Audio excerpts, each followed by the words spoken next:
We heard a gunshot. Neda was standing 1 meter away from me. I didn't know her. She was just another person in the crowd.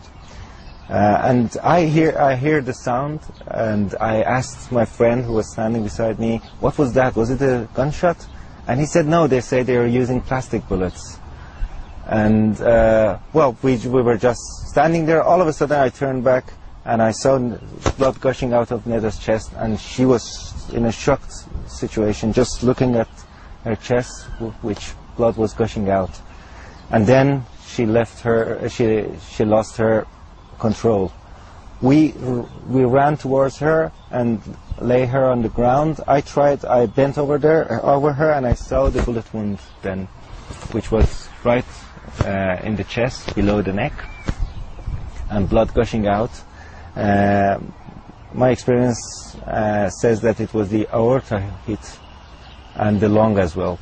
Because you are a trained doctor, yes, although you're running a publishing business now as well. Yes. Yeah, I'm a GP. I was a GP in Iran before I started this publishing house.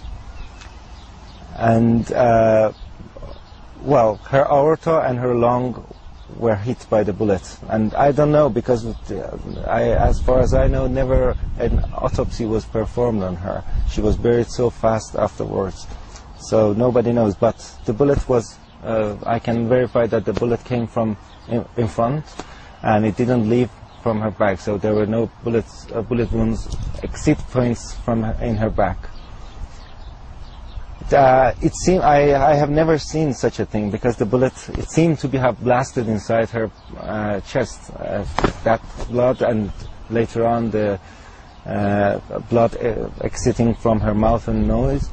I had the impression at the time that it had hit the lung as well.